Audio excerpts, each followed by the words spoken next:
entre guillemets en place. Est-ce que, alors, sans aller jusqu'au scénario à la Lehman, est-ce que vous attendez néanmoins là des mesures d'urgence ou des contre-mesures rapides chez Deutsche Bank? Est-ce qu'ils ont besoin de prendre des décisions rapides, un peu au pied du mur peut-être là Non, aussi? il n'y a absolument pas d'urgence. D'accord.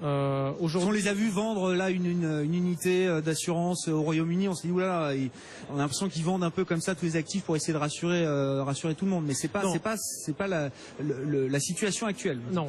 Si vous voulez, disons pour faire simple, Deutsche Bank a deux problèmes essentiels.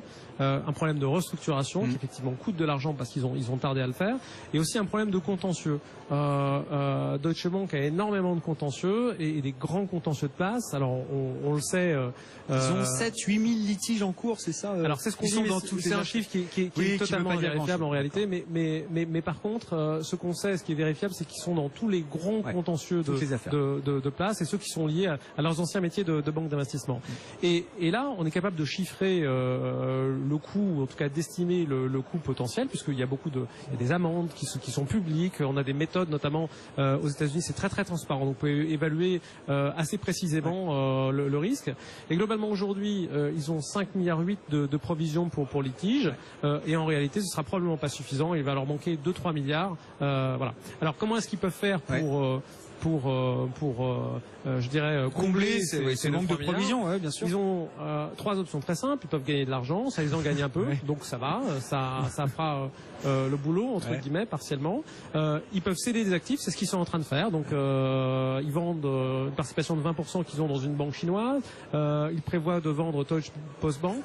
Rien qu'avec la cession de ces deux actifs-là, ils peuvent à peu près récupérer environ 8 milliards de fonds propres. Donc voilà, ça peut aller très vite. Évidemment, et la troisième option que tout le monde met sur la table immédiatement, c'est une augmentation de capital.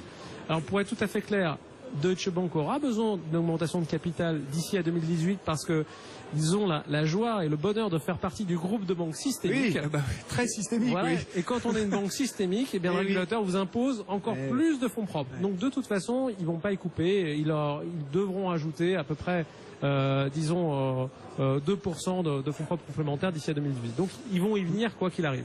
Mais c'est ça, c'est pas demain ou dans 3 semaines qu'il faut absolument mettre en place un plan de résolution. Donc l'idée, enfin tout ce qu'on a dit autour de Berlin, de toute façon, fera un plan d'aide, on les laissera jamais tomber. Enfin, c'est pour vous, c'est de la spéculation totale. Là, vous êtes en train de me dire qu'il y a quasiment pas de sujet Deutsche Bank là. Mais pour les spécialistes, ils connaissent. Mais bien sûr, Deutsche c'est pour Bank, ça que vous êtes là.